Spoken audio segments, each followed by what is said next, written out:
안녕하세요. 내 정신 채널 가족 여러분 반갑습니다. 김찬주입니다. 이제 우리가 다음 주, 그 다음 주 한 번 더, 딱 두 번 더 남았습니다.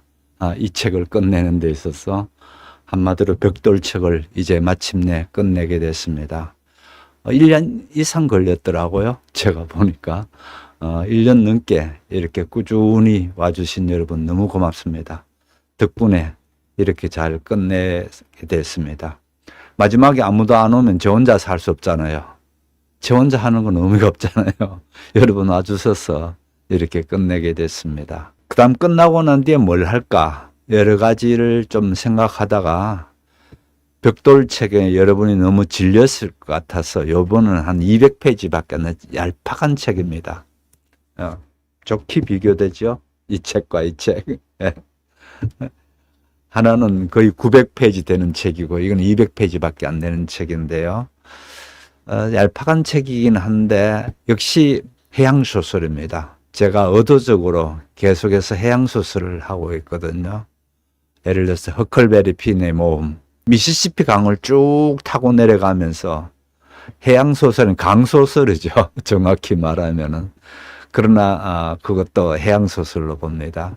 쭉 뗏목을 타고 가면서 벌어지는 얘기가 허클베리 핀의 모험이었다면 또 그 다음에 가장 해양소설에서 많이 알려져 있죠. 노인과 바다, 해밍웨이의 그 작품을 했고 또 그 다음에 지금 우리가 하고 있는 이 작품입니다. 이 작품이 끝나고 난 뒤에 마찬가지로 이 책을 할 텐데 이 책도 해양소설입니다. 더 정확하게만 하면은 콩고강을 거슬러 올라가면서 강소설이죠. 정확히 말하면. 그 전에 허클베리 핀의 모험은 거꾸로 미시시피 강을 따라 내려오면서 했던 얘기라면은 이건 거꾸로 콩고강을 타고 올라가면서 일어나는 일입니다. 인간의 깊은 내면에 있는 그 악마성, 또 그거를 교묘하게 감추고 사는 것. 그러면서 어떤 부분 되면 자기도 모르게 악마가 되어버리는 그런 걸 잘 표현하고 있습니다. 그래서 영문학에서 빼낼 수 없는 수작이죠. 이 책을 처음 듣는 분은 구입하시는 게 상당히 의미가 있을 겁니다. 짤막한 책이긴 하더라도 이것도 만만치 않은 책입니다. 서양세계에 대해서 어떤 경종을 울리고 또 우리 인간의 그 어두운 면을 어떻게 들춰내는가 그렇게 되게 되어 있습니다. 그래서 제목이 어둠의 심년 또 어둠의 심장 뭐 이런 우리말 번역으로 되어 있는데요. 원래 소설은 Heart of Darkness입니다. Heart of Darkness 그런 제목으로 된 소설입니다. 오늘 거의 마지막 직전에 왔다 이렇게 보시면 될 테고요. 직전의 얘기는 특히 오늘 하는 얘기 가운데에 마지막 부분을 그 산문체의 문학의 산문체의 교향곡이다 이 말도 합니다. 가장 인간적인 어떤 그런 부분을 잘 나타내고 있고 또 교향곡이 어떻습니까? 상당히 그 웅장하지 않습니까? 그 웅장한 그것처럼 많은 그 악기들이 등장하고 굉장히 웅장한 면이 있죠. 그런 면을 보여주고 있습니다. 그래서 산문체의 교향곡이다 이렇게 할 정도가 오늘 하는 32장에 나옵니다. 그래서 오늘 29장부터 32장까지 볼 텐데요. 아주 간단하게 제가 좀 먼저 요약을 해드리게 되면 이렇게 됩니다. 129장에 오게 되면은 그나마 선장은 마지막에 오게 되면서 피입이라는 흑인 소년 정신이 이렇게 나가버렸죠. 나가버린 애인데 이해하고 같이 내가 선장실에 있을래. 그러면서 선장실에 같이 지납니다. 그런데 이해도 선장하고 그렇게 있는 게 너무 좋으니까 선장님께 딱 달라붙습니다. 이러니까 이해도 이렇게 밀쳐냅니다. 그래서 인간적인 동정심이든지 인간적인 정에 끌려서 대사를 망치면 안 돼. 뭐 이런 쪽이죠. 우리식으로 얘기하면요. 그러면서 그 아이도 끝끝내 이렇게 밀쳐버리는 게 129장에 나오고요. 그 다음에 130장에 가게 되면은 죽음의 징조가 나타나죠. 이런 경우를 흉조라 하죠. 흉조, 나쁜 조. 그 반대말이 길조라고 하긴 합니다만은 흉조가 나타납니다. 이 흉조에 나타났음에도 불구하고 선정은 오히려 더 편집적으로 그렇게 달라붙고 또 자기가 얼마나 자기 자신의 어떤 권위라든지 이런 것들이 가라앉는가라는 부분을 보게 됩니다. 그럼에도 그거를 인정하지 않으려고 합니다. 자기 선장으로서의 어떤 체면이든지 이런 것들을 다 가라앉고 있는데도 불구하고 인정하지 않으려고 하는 게 130장이 그렇게 나오고요. 그 다음에 131장에 오게 되면은 다른 배 이름도 딜라이트호입니다. 딜라이트라는 게 환희라는 뜻이거든요. 기쁜 정도가 아주 기쁜 경우를 딜라이트라 합니다. 영어 단어로요. 그렇게 되는데 이 딜라이트호라고 했는데 배 이름은 딜라이트인데 전혀 딜라이트하지 않습니다. 전혀 환희는 고사하고 여기에서 장례, 수장이 벌어지는 걸 보게 됩니다. 수장이 일어나는데 그건 역시도 눈앞에서 수장을 보고 하면서 타인의 비극적인 죽음을 보면서도 멈추지 않고 계속 그 파멸로 가게 되는 부분을 131장에 나오게 되고요. 말씀드린 대로 132장에 가게 되면은 그야말로 아까 교향곡이라는 게 이거거든요. 산문으로 된 소설로 되어진 교향곡이다라는 걸 132장입니다. 그래서 여러분이 이 책을 다 읽을 필요는 없는데 제가 이런 거는 읽는 게 좋습니다 할 때에 추천할 수 있는 게 역시 또 132장입니다. 그래서 132장은 한번 읽어보시면 아, 소설의 묘미가 이런 거구나 라고 되는데 그 전혀 인간적인 면모가 없고 오로지 자기가 원수 같겠다는 그 일념에 가던 이 선장도 이 132장에 오게 되면요. 눈물을 흘리게 됩니다. 미리 말씀드리면 이 눈물을 흘리게 되는 얘기가 스타벅이 고향에 대한 얘기를 합니다. 그렇게 고향에 대한 얘기를 하고 고향에 두고 온 젊은 아내와 아들 이런 생각을 하면서 그 눈물을 흘리는 자리가 나옵니다. 그런 면에서는 아 그동안에 이 도무지 이 강한 짐승 같은 저는 그런 생각이 들었어요. 오로지 짐승같이 그렇게만 되던 이 선장에게도 그같이 가족이라는 고향이라는 그거에서는 눈물 흘리는 마지막에 나옵니다. 그래서 그거 보게 되면 좀 가슴 찡하게 되면서 아 인간은 다 이렇구나라는 생각도 들고 그렇게 되니까 스터벅이 강하게 선장님 이제 돌아갑시다. 이제 뱃머리를 돌리게 되면은 우리가 다 기뻐할 겁니다 했는데 끝끝내 거절하죠. 그러면서 이제 그 다음 날이면은 첫 번째에 백경을 모비딕을 만나면서 133장에 가서 이제 부딪히게 되는 부분입니다. 그래서 133, 134, 135 이렇게 하면서 이 소설이 끝나게 되어 있습니다. 그렇게 제가 다음 주 한 장 더 마지막 끝나는 부분을 할 테고요. 그 다음에는 이 소설에 대해서 어떤 의미가 있는가 전체적인 걸 두고 좀 같이 나누시면 좋겠다 이런 생각이 듭니다. 그래서 앞으로 2번 더 하면은 이 소설이 끝나게 된다 이런 얘기입니다. 그래서 여러분께서 한편으로는 누군가가 좀 아쉽다 그러더라고요.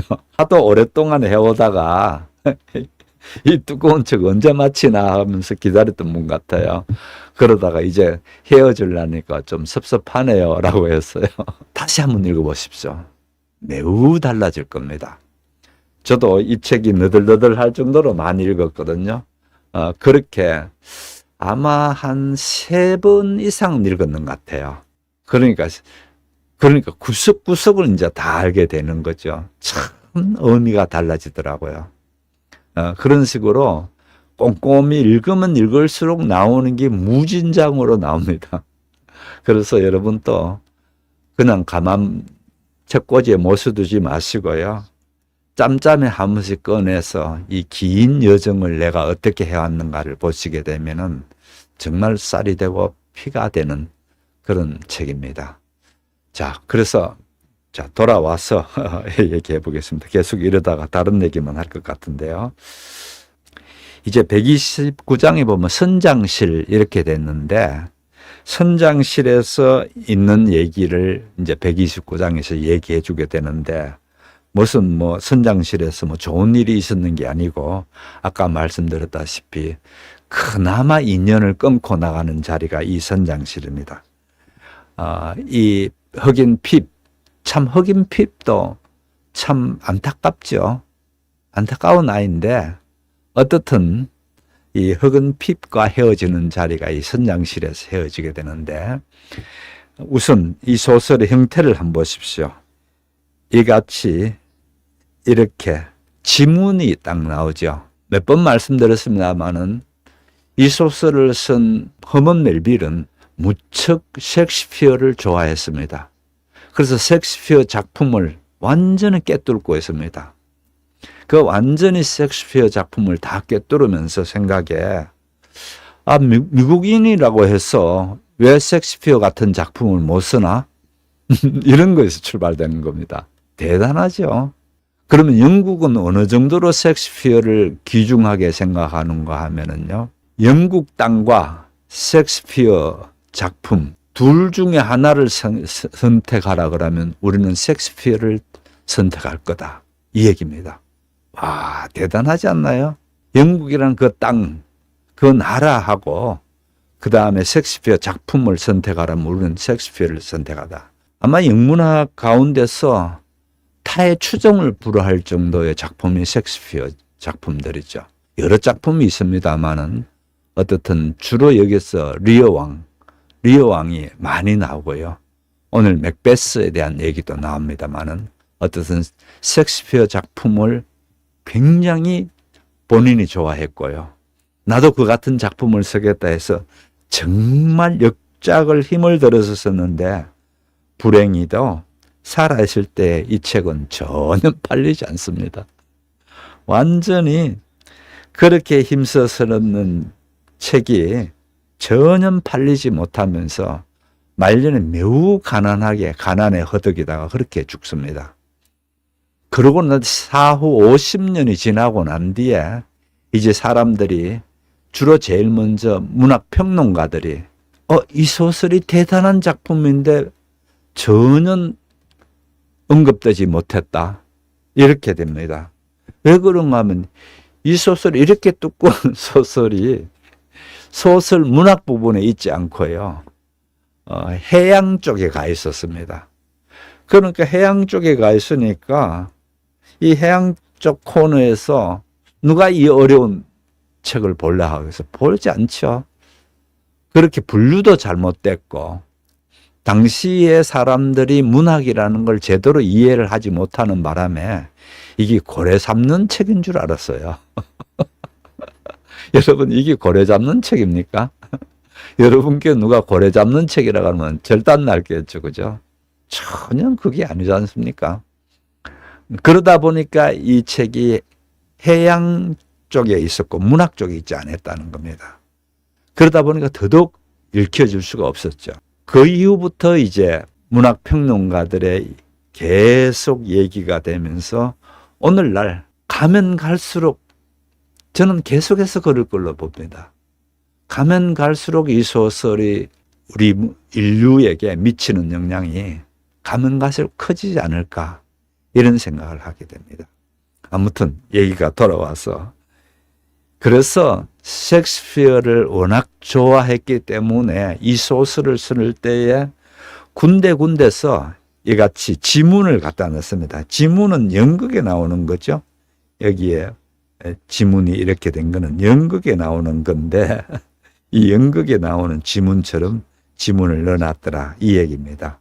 뭐 중요한 얘기는 아닌데 그러나 여러분이 좀 참고할 수 있는 그런 얘기일 것 같아서 제가 설명드렸습니다. 자, 그 다음에 너는 여기 있어. 선장을 따라서 아이가 따라 나가려 그럽니다. 그러니까 선장이 나가면서 너는 남아있거라. 그렇게 합니다. 그러면 다들 네가 선장인 줄 알고 네 서정을 들어줄 거야. 영감은 흑인 아이가 소년이고 이러니까 아무도 선장으로 모르죠. 그러나 이제 그 얘기를 합니다. 그렇게 시중을 들어줄 거다. 그러면서 나사못으로 붙박은 내 의자처럼 앉아라. 자, 여기에서 어떻게 되나요? 선장은 한쪽 다리가 없다 보니까 의자가 흔들흔들하면 안 됩니다. 그죠? 그러니까 의자를 이렇게 나사못으로 딱 고정시켜 놨습니다. 그러면서 얘기가 그냥 너는 여기 있으라는 정도가 아니고 이 나사못으로 박아놓은 의자처럼 너는 여기에 박힌 거야. 이 얘기입니다. 한편으로 보면 잔인하죠. 그 10대 아이를 세상에 가다 놓는 것도 아니고 겨우 한다는 게 나사못처럼 여기 있으라는 겁니다. 너는 의자에 박힐 또 하나의 나사못이 되어야 해. 그렇죠. 그러니까 당연히 아이는 싫어요. 그래서 선장님은 몸도 온전하지 않지 않습니까? 보잘것없는 제가 선장님 잃어버린 한쪽 다리로 서주세요. 이 얘기합니다. 참 멋있는 말이죠. 잃어버린 선장님이 한쪽 다리를 나로 서라는 겁니다. 저를 밟아 뭉기기만 하면 돼요. 그 이상은 바라지 않아요. 아이는 어떻게 되나요? 이렇게 만난 선장이 그 선장의 다리 일부처럼 자기는 가까이 하고 싶은데 그걸 그대로 얘기하고 있습니다. 저는 선장님의 몸의 일부로 남을 수 있으니까요. 이렇게 얘기하는데 참 감동적인 얘기를 하고 있죠. 그런데 다 물리칩니다. 예, 다 물리치고 그 다음 얘기가 보세요. 하지만 선장님, 스터브는 핍을 버렸지만 저는 절대로 선장님을 버리지 않겠어요. 선장님이란 함께 갈 거예요. 이 얘기가 왜 나오는가 하면 스터브하고 같이 고래 추격하는 배, 작은 배거든요. 한 5명 정도 탈 수 있는 작은 배입니다. 뾰족한 배고요. 이렇게 작아야 되는 이유가 빨리 노를 저어서 고래의 속도를 따라가야 되기 때문에 뾰족하게 되면서 그렇게 작은 배입니다. 이 배를 타고 나갔을 때 스터브하고 같이 타고 나갔는데 바다에 빠지니까 추격하는 고래만 가고 아이는 내팽개 쳐버리고 가죠. 그렇게 되니까 스터브가 자기를 버렸다는 얘기를 합니다. 근데 나는 절대 선장님을 버릴 수가 없습니다. 함께 할 거예요. 그렇게 합니다. 그러니까 이 얘기입니다. 내가 그런 말을 계속해 하면 에이헤브의 결심이 무너져. 안 돼. 따라오지 마라. 그렇게 하면서 끝끝내 아이를 끊어버리는 얘기를 하는데 그 다음 얘기 한번 보십시오. 그렇게 칭얼대면 너를 죽여버릴 거야. 조심해.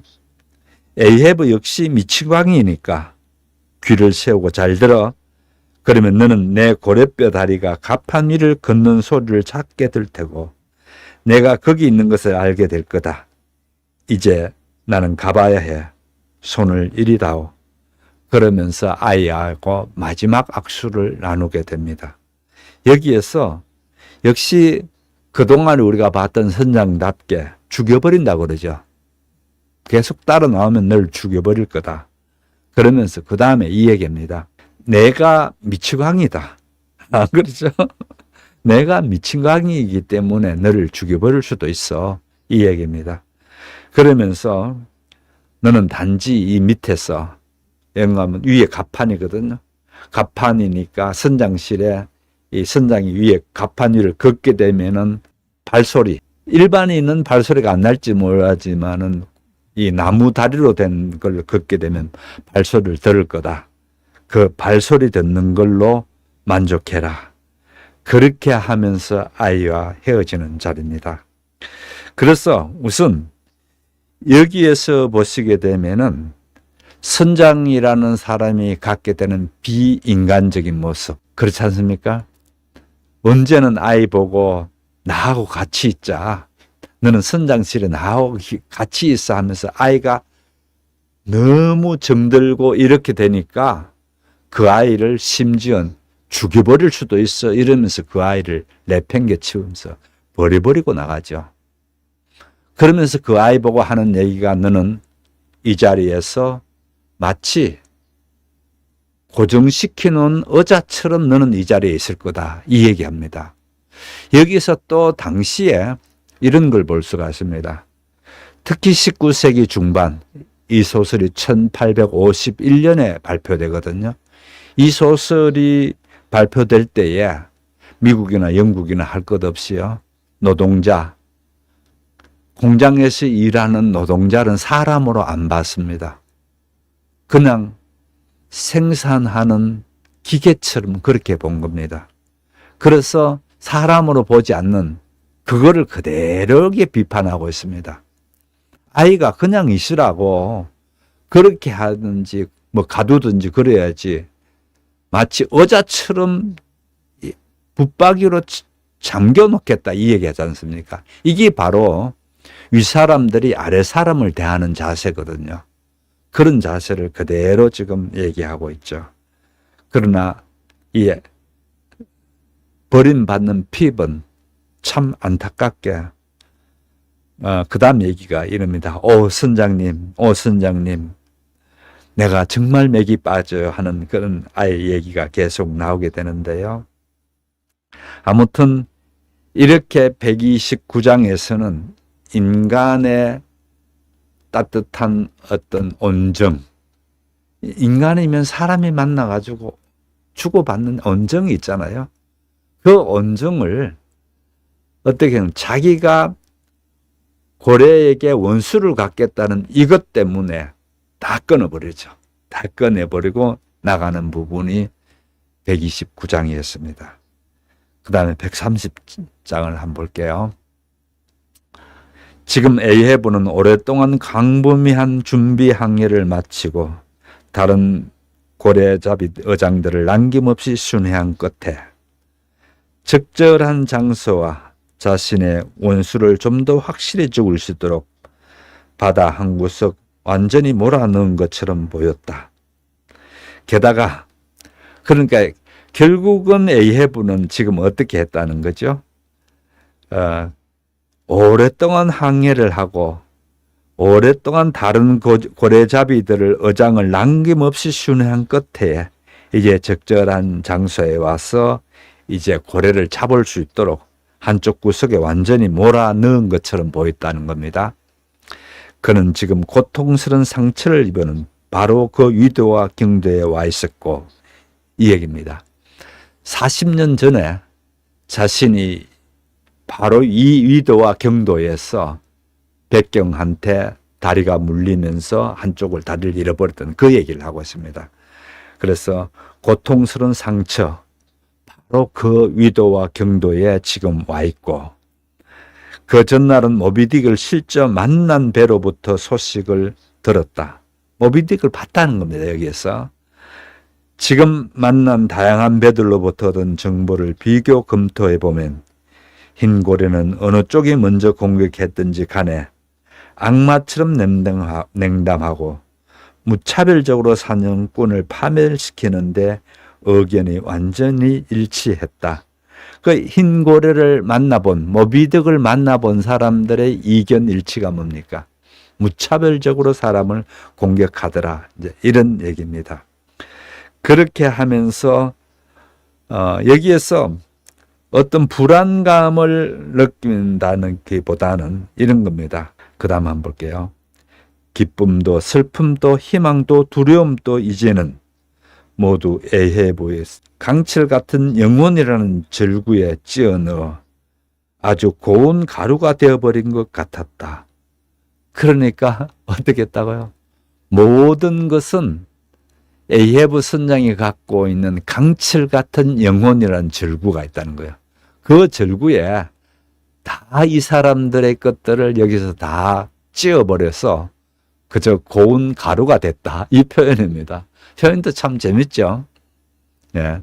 그래서 선원들은 노인의 폭군적인 눈빛이 자기한테 쏠려 있음을 끊임없이 의식하면서, 노인이라는 게 에이헤브 선장이죠. 에이헤브 선장의 폭군적인 눈빛이 자기한테 쏠려 있다는 것을 의식하면서 기계처럼 묵묵히 갑판 위를 돌아다녔다. 그럴 수밖에 없죠. 이들은 이 배를 타고 선장의 지휘하에 가다 보니까. 예. 그런데 딱 한 사람, 다른 사람이 나타납니다. 페델라, 그동안에 여러 번 나타났죠. 페델라라는 사람인데, 이 페델라는 조로아스터교 또는 배화교로 하죠. 조로아스터교의 교인입니다. 그러다 보니까 좀 특이한 부분이 나타납니다. 그래서 왜 이 페델라는 조로아스터교 교인으로 뒀을까? 이런 의문이 들죠. 예. 그래서 제가 이 부분을 조금 준비해 놓은 게 있는데요. 이렇게 보시면 좋습니다. 이들의 핵심 교리는 이겁니다. 세상은 선과 악이라는 두 가지 이원론적 구조가 있다는 겁니다. 그래서 이 선과 악이라는 이 이원론적 구조 속에서 인간은 이쪽도 선택할 수 있고 저쪽도 선택할 수 있는데, 이 선을 많이 하게 되면은 구원받는다는 게 이쪽 조로아스터교, 오늘날 보게 되면 배화교라 합니다. 아니, 조로아스터는 뭐고 또 배화교는 뭔가? 배화교로 이름 붙인 이유가 있습니다. 왜 그런가 하면 이 사람들은 예배 행사 중에, 제가 한번 보여드릴게요. 예배 행사 중에 이런 일을 합니다. 한번 보십시오. 불을 중앙에 이렇게 펴졌죠. 그래서 불을 숭배한다 할 때, 예배할 때 배자하고 그 다음에 불화자죠. 그래서 배화교 이렇게 되는 교인들인데요. 요즘 이런 세상에 이런 교를 믿는 사람이 있나? 있습니다. 어느 정도인가 하면은 주로 인도에 있고요. 그 다음에 이란에도 있습니다. 이란에도 이 종교를 믿는 사람이 있고요. 그렇게 되는데 전체적으로는 그렇게 많지 않습니다. 아마 한 몇만 명 정도가 되더라고요. 제가 어디서 이 사람들의 숫자를 제가 본 적이 있었는데, 하여간 그렇게 많지 않습니다. 예, 그렇게 많지 않는데, 그 다음에 여기에 대해서 제가 조금 다른 얘기이긴 한데, 인도를 이끌어가는 정신 가운데에 인도에서 가장 활발하게 움직이는 교인들이 배화교입니다. 이 사람들, 인도 사람들은 페르시라 하죠. 페르시라 하는데, 아무튼 이 사람들은 자기들 평생에서 선한 일을 어떻게 했는가가 매우 관심 많습니다. 그래서 사업을 하든지 뭘 하든지 돈을 벌면 반드시 어려운 사람을 돕는 것을 자기네들 사업의 목표 중에 하나고, 자기 신앙의 핵심에 있습니다. 핵심에, 중심에 있습니다. 그러다 보니까 이 사람들을, 배화교를 믿는 사람들이 아주 끈끈하게 연결되어져 있죠. 예, 아무튼 이런 경우인데, 이 상당히 오래된 종교입니다. 1768년을 기원전, 그것도 그냥 AD가 아니고요. BC 1768년이 처음으로 이 종교가 시작된 걸로 봅니다. 이 종교를 처음 만든 사람이 짜라투스트라입니다. 그래서 어디서 봤는 것 같죠? 이 짜라투스트라가 유명하게 된 게, 실존 철학자 니체가 짜라투스트라는 이렇게 말했다라는 책을 쓰는 바람에 어마어마하게 유명하게 됩니다. 그전에는 짜라투스트라가 뭘까? 잘 그거 없었어요. 이 교를 창시한 사람입니다. 그래서 기원전 1768년에 이 사람들이 시작됐고, 기원전 5세기경에 그리스에 이제 전파됩니다. 이럴 정도로 긴 역사를 가지고 있는 종교인데 핵심 내용은 아까도 말씀드린 선과 악이라는 이원론적 구조로 세상에 되어 있더라. 이렇게 됩니다. 그런데 지금 왜 여기에 페달라는 이같이 조로아스터교인가 이 얘기입니다. 왜 조로아스터교로 세웠는가 하면은요. 분명한 거는 여기서 보실 수 있는 거는요. 이 선장 에이헤브라는 사람이 정상적인 사람을 볼 수가 없잖아요. 기독교적인 시선에서 보든 어떤 시선에서 보든 간에 악의 화신이지 이 사람을 선으로 할 수가 없단 말이에요. 그렇다 보니까 여기에 나오는 예를 들어서 스타벅도 그렇고요. 스토브도 그렇고 대부분 기독교인들입니다. 대부분 기독교인들인데 기독교인들에게는 이 전체 원리 속에 사랑과 어떤 자비 이런 것들이 자비라고 하면 좀 이상한데요. 하나님의 무한한 사랑 이런 것들이 우선이고 핵심이지 조로아스터처럼 선이 있고 악이 같이 마구 싸우는 과정이라고 보지 않습니다. 가끔 보면요. 우리나라에서 이단들 가운데 그런 게 있거든요. 어떻게 하는가 하면은 감기가 하나 걸리더라도요. 그거 감기 귀신 들렸다. 이렇게 하게 되고 조금 뭐 하게 되면 아무개 집사 감기 귀신 들렸어. 또 아무개 집사 귀신 들렸어. 이렇게 하면서 김기동 목사라는 사람이 있었는데요. 이 사람이 당시에 제가 1987년에 목사 안수를 받게 됐는데요. 이때에 써내야 될 게 김기동의 귀신론을 비판하라라는 게 그 목사 고시 중에 하나입니다. 그게요. 그렇게 나오는 기억을 제가 하고 있거든요. 그 당시에 워낙 이 귀신론이 우리 한국 교회를 마구 침투해 들어오기 때문에 그랬거든요. 그거는 전혀 기독교적이지 않습니다. 기독교의 핵심 원리는 하나님의 사랑이죠. 하나님께서 그토록 세상을 이토록 사랑하사 독생자를 보내신 게 핵심이지 여기 어떤 악이라는 것부터 싸우는 게 아니라는 거예요. 그런데 이 조로아스터 교회는 이 선과 악이라는 이 싸움이 잘 나타나기 때문에 여기에 페델라를 조로아스터 교인으로 두고 이제 마지막에 와서 이 선장하고 이 페델라하고 둘이 딱 한 몸처럼 되어져 버립니다. 바로 요겁니다. 이런 부분에 참 재밌게 소설을 구성시켜 놨죠. 어느 정도로 한 몸이 되는가 하면은요, 그 다음에 계속해서 나오는 부분이 이제, 얘기가 나오는데, 이 둘이부터 일단은 이날부터 내려가서 자지를 않습니다. 배의 갑판 아래쪽에 선원의 침실이 있고, 선장실도 아래쪽에 있거든요. 거기 가서 자지 않아요. 그러면은, 밤새워 가면서 이슬 맞아 가면서 이들이 바깥에서 둘이가 그렇게 있는데요. 마치 한 몸처럼 또는 한 몸처럼 되는가 하면 또는 한 몸으로 남과 북처럼 얘기도 재밌죠.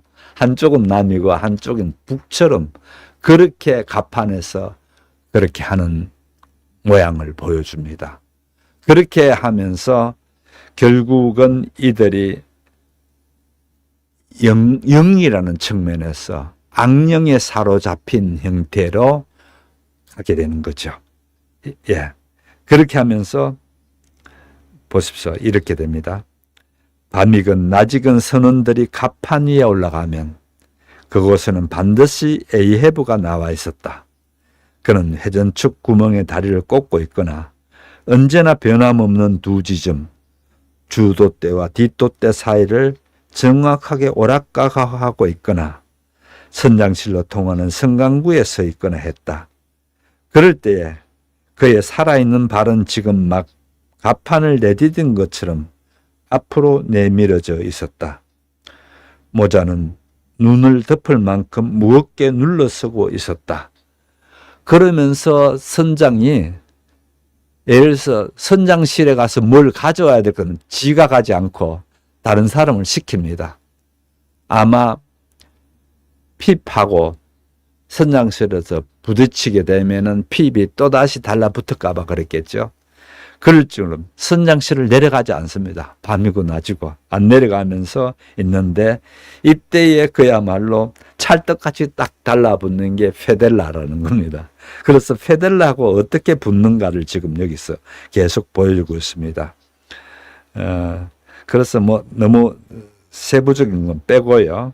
여전히 두 사람은 하나의 멍에를 짊어진 사람 같았고, 누가 두 사람은? 페델라와 그 다음에 에이헤브지요. 눈에 보이지 않는 폭군의 채찍을 받으며 여인 그림자와 단단한 늑대가 나란히 달리고 있는 것처럼 보였다.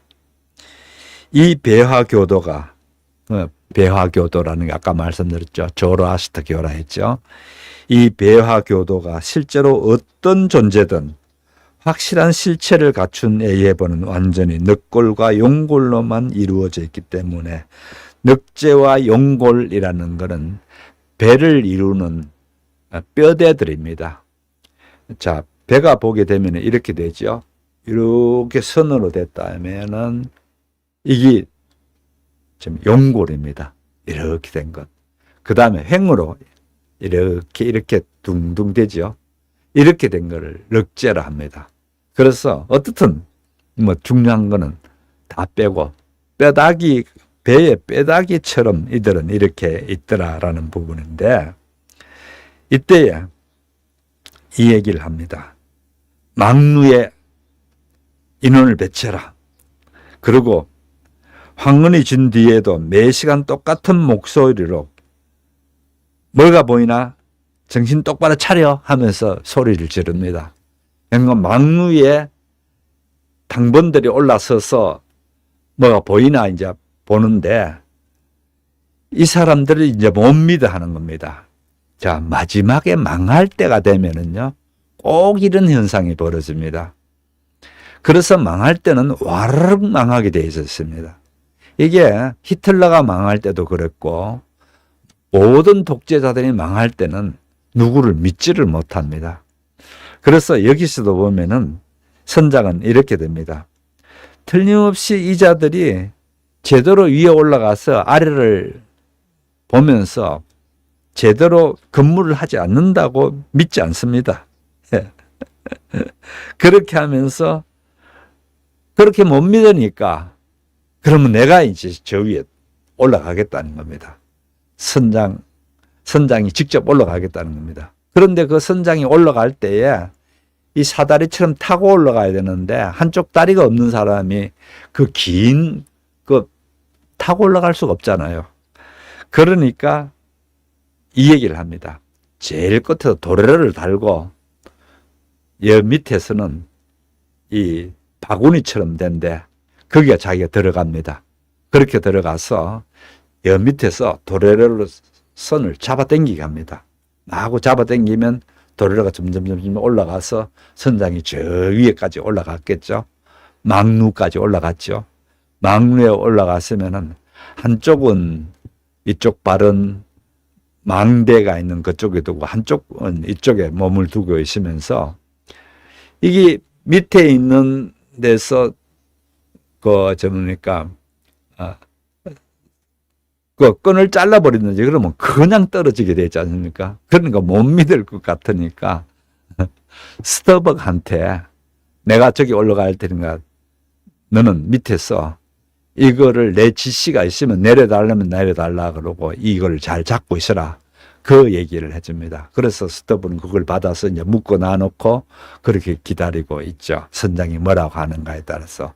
그러면서 선장이 거기에 올라가서 그렇게 살펴보고 있습니다. 어디서 지금 모비딕이 나올 건가? 그런 거를 내다보고 있는데 이제 사건이 하나 일어납니다. 그 사건이 이렇게 됩니다. 제가 그대로 읽어볼게요. 선장님, 모자요, 모자! 하면서 밑에서 소리 지릅니다. 시칠리아 출신의 선원이 갑자기 소리 질렀다는 겁니다. 왜 그런가 하면은 여기에 도둑갈매기가 있는데 이 도둑갈매기가 그 선장이 있는 그 위를 이렇게 돌더라는 겁니다. 빙빙 돌더니만은 마침내 이 돌던 도둑갈매기가 밑으로 샥 내려와서 선장의 모자를 딱 잡고 위로 올라가 버립니다. 바로 그 얘기입니다. 막 선장의 모자를 그렇게 잡으러 내려오니까 밑에서 소리 지르는 게 선장님 모자예요 하면서 막 이렇게 소리 지릅니다. 그런데 순간적으로 그렇게 낚아채면서 모자를 가지고 그 갈매기가 씩 올라가 버립니다. 그래 씩 올라갔는데 그 다음에 여러분이 혼자 읽게 되면 좀 어려운 부분이 이 부분입니다. 옛날에 독수리가 3번이나 타르퀴니우스의 머리 주위를 돌다가 이 타르퀴니우스의 모자를 뺏어갔다는 겁니다. 이게 그 로마 신화에 나오는 얘기입니다. 이렇게 했는데 이 모자를 뺏어간 이 독수리가 어떻게 하는가 하면은 도로 모자를 갖다 주더라는 겁니다. 그때에 아내 타나퀴는 타르퀴니우스가 장차 로마의 왕이 될 거라고 단언했다. 이 얘기입니다. 왜 그렇습니까? 모자는 여기에 땅에 있던 모자가 하늘로 쭉 올라갔죠. 올라갔다가 하늘에서 다시 이 모자를 내려다 줬습니다. 그러면 그 모자는 일반적인 모자가 아니죠. 그냥 일반적인 모자였던 거를 하늘로부터 다시 모자를 받았어요. 그게 왕권이지 않습니까?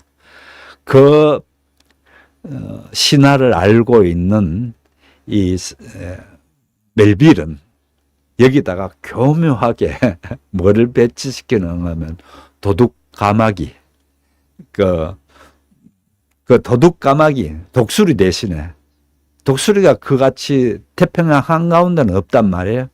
독수리 대신에 갖다 놓은 게 도둑갈매기입니다.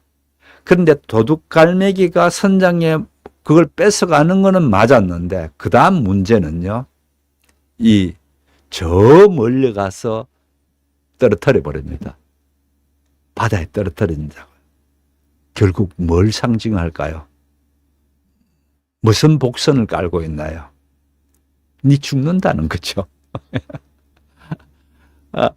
로마의 그 얘기는 왕이 된 거다라는 걸로 되어진다면은 여기서 이 도둑갈매기가 하는 역할은 네가 죽는다라는 것을 여기서 이렇게 보여주고 있는 부분에서 아주 아까 흉조라 했죠. 흉조죠. 흉조 중에 흉조입니다. 그래서 한번 보십시오. 이 부분. 뱃머리 앞쪽으로 멀리 날아가더니 결국 잡치를 감추고 말았다. 도둑갈매기가 사라진 지점에서 작은 점 하나가 희미하게 보였는데 그것은 높은 하늘에서 바다로 떨어지고 있었다. 그렇죠? 높은 하늘에서 멀리 그렇게 모자를 떨어뜨리는 흉조를 보게 되는 부분입니다. 소설에서는 복선이라 하죠. 이 복선을 이렇게 죽게 되면 다이라고 했었는데 박순웅님 다이 맞습니다. 이렇게 문학적으로 이렇게 복선을 보여주고 있고요. 그 다음에 31장 볼게요. 자, 시간이 얼마 안 남아서 그럼 31장 간단하게 제가 본문 보지 말고 얘기할게요. 자, 딜라이트. 말씀드린 대로 딜라이트라는 것은 환희라는 뜻입니다. 기쁨 정도가 아니고요. 너무 기쁨. 영어 단어 가운데 joy하고는 다릅니다. 딜라이트. 이 딜라이트라는 배 이름인데 이 배가 어떤 이런 딜라이트라는 배가 왔는데 보니까 완전 초상집이야. 봤더니만은 처음에 얘기가 이렇게 모비딕을 봤어? 이거부터 소리 지릅니다. 그렇게 모비딕을 봤어? 이렇게 하니까 이 선장이 하는 얘기가 이럽니다. 그 모비딕 아직까지 인간이 모비딕을 잡을 수 있는 창은 없어. 이 얘기를 합니다. 그게 뭔가 또 여기가 있죠. 그렇게 해서 아직까지 모비딕을 잡을 수 있는 창은 없어. 이 얘기를 해줍니다. 그랬더니만은 그 선장이 갖고 있는 자기 이제 던지는 창 있죠. 그 창을 이렇게 보여주면서 보시오. 이 창은 내가 번갯불에 얘를 짖은 그런 당금질된 창이고, 이 당금질은 자그마치 3번이나 했고, 마침내 이걸로 가지고 충분히 세상 창하고 다르다는 거죠. 그러면서 내가 이 창을 던져서 잡아낼 수 있어. 이 얘기를 합니다. 그렇게 했더니만은 여기를 좀 보시오. 그렇게 하는데 이 여기를 보시오라고 그러는데 그 다음 얘기를 한번 볼게요. 워낙 극적인 부분이라서 어제까지만 해도 생생하게 살아있던 건장한 사내 5이 밤이 되기 전에 죽었어. 그러니까 5명이 죽었다는 거죠, 지금요. 그 중에 한 사람의 장례를 치르는 거예요. 이 배가 지금 장례를 치르고 있습니다. 그런데 다른 4사람은 죽기도 전에 물속에 묻히고 말았어. 그래서 다른 4사람은 물속에 묻혀버려서 시신을 못 건졌고, 지금 한 사람을 지금 장례를 치른다는 거예요. 당신은 바로 그들 무덤 위에 있는 거예요. 이 얘기합니다. 그래서 이 피코도가 있는 자리가 어디라고요? 그 4명의 선원들이 어제 바로 물속에 매장된 그 자리에 당신들이 있어. 그렇게 얘기하면서 이 장례를 치르는 얘기입니다. 그런데 장례에서 보면은 이제 준비됐나? 그러면서 널판 위에다가 송장을 그 위에 올려놓고, 자, 그럼 됐으면 시작하자, 하느님. 이러면서 자기네들 2 손을 치켜들고 그물 침대 쪽으로 걸어가면서, 그물 침대가 뭔가 하면 송장이 있는 그거죠. 그렇게 가면서 부활과 생명을 이렇게 하면서 말하는 순간에 요 밑에 아랫줄을 앞으로 키를 바람 불어오는 쪽으로 하면서 잽싸게 도망가는 게 이기 에이헤브 선장이 번개같이 선원들께 소리 지르는 겁니다.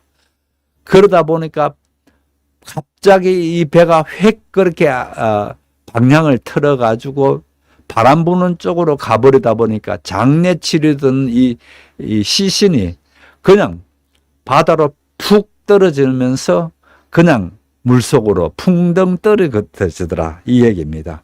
여기 한번 보십시오. 바다에 풍덩 떨어지면서 튀기는 물소리가 들렸다. 피코도는 그렇게 빨리 도망치지 못했으니까 튀어오른 물거품이 죽음의 세례를 선체에 뿌렸을지도 모른다.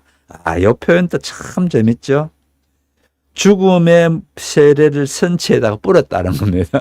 그렇게 해서 제목은 어떻게 되나요? 배 이름은 딜라이트호인데 전혀 딜라이트 하지 않죠. 한마디로 역설입니다. 그죠? 그런 역설을 여기에 보여줍니다. 그렇게 역설을 보여주면서 이제 마지막으로 경고할 수 있는 부분이 끝납니다. 더 이상 이제 경고할 수도 없습니다. 그런데 제가 여러분이 한번 읽어보시라 했던 132장 교향곡이라는 부분입니다. 여기서 뭐 누가 와서 교향곡을 연주하는 건 아니고요. 여기에 매우 아름답게 그렇게 묘사되어 있습니다. 강철같이 파랗게 갠 날씨였다. 날씨가 그렇게 아주 개어 있다는 겁니다. 온누리에 가득한 푸르름 속에서 어디가 하늘이고 어디가 바다인지 거의 구별할 수 없었다. 참 아름답게 이렇게 시작됩니다. 다만 생각에 잠긴 하늘은 여인의 모습처럼 투명할 만큼 순수하고 부드러운 반면 씩씩하고 사내다운 바다는 잠들어 있어 삼손의 가슴처럼 오랫동안 힘차게 고동치고 있었다. 하늘은 여인으로 보고 바다를 삼손의 심장처럼 들먹이는 사내로 그렇게 보는 겁니다. 그렇게 힘차게 고동치고 있는 바다로 그렇게 봅니다. 그런데 여기에서 높은 하늘은 얼룩 하나 없이 새하얀 날개를 가진 작은 새들이 미끄러지듯이 날고 있었다. 이것들은 여성적인 하늘의 고결한 상념을 나타냈다. 또 바다는 이제 이 부분입니다. 헤아릴 수 없이 깊고 푸른 바다 속에 거대한 고래와 황새치들과 상어들이 이리저리 돌아다니고 있다. 이것은 남성적인 바다의 격렬하고 거칠고 잔인한 상념을 얘기한다. 이 부분입니다. 바다의 격렬하고 잔인한 상념. 바다는 어떻다고요? 고래와 황새치와 상어들이 이리저리 돌아다니고 있다. 이 부분입니다.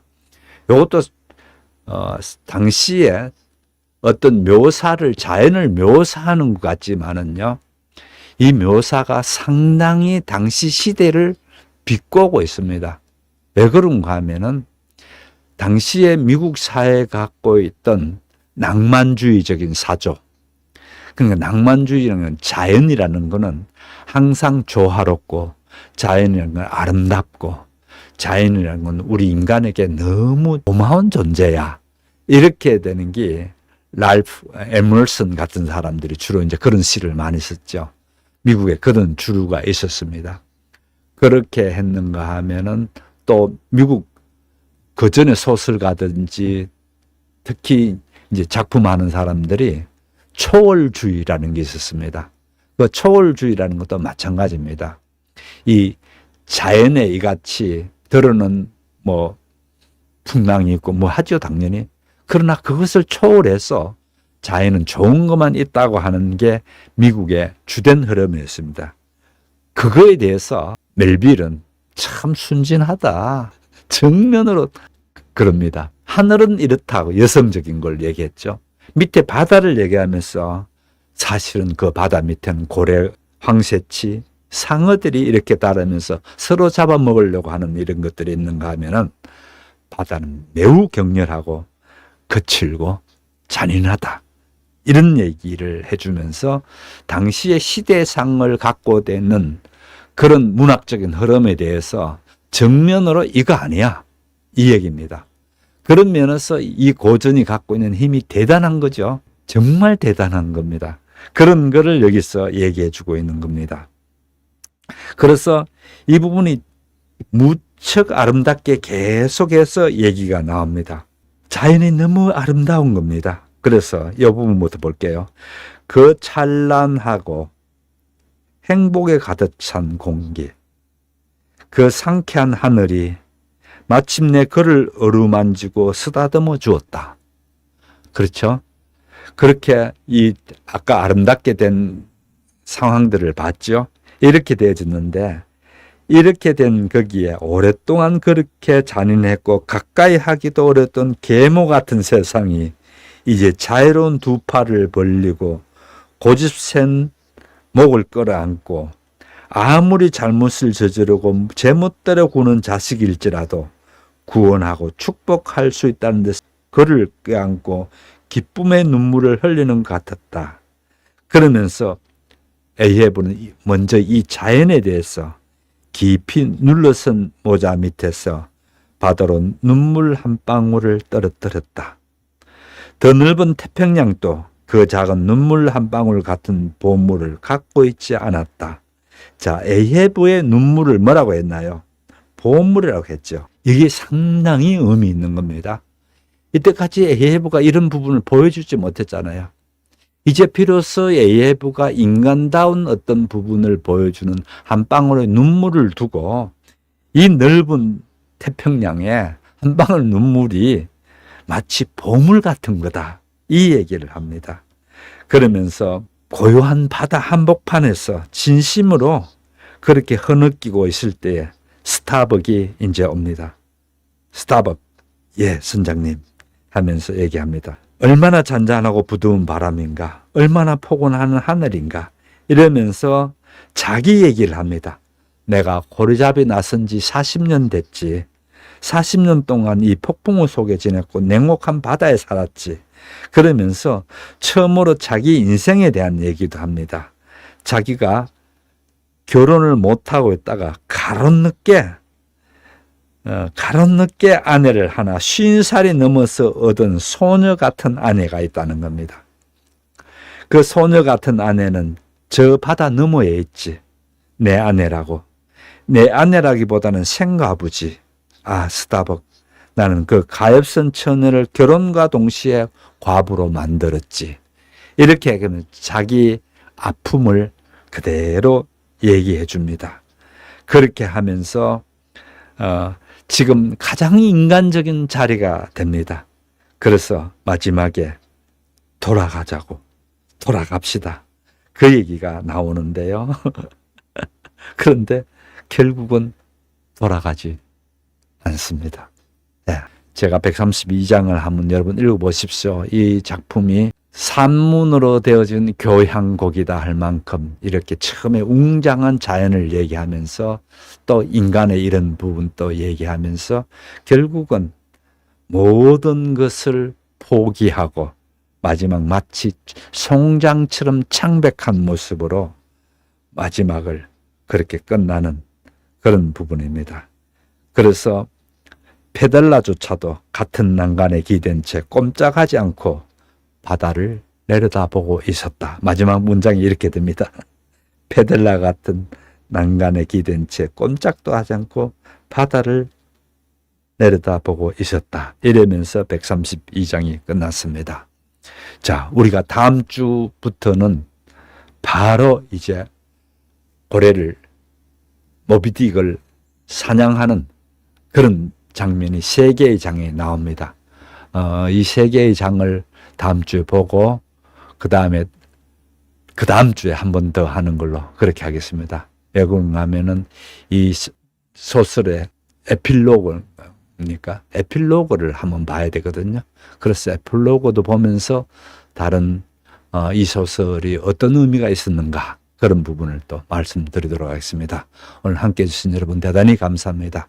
편안한 밤 되시기 바랍니다. 안녕히 계십시오.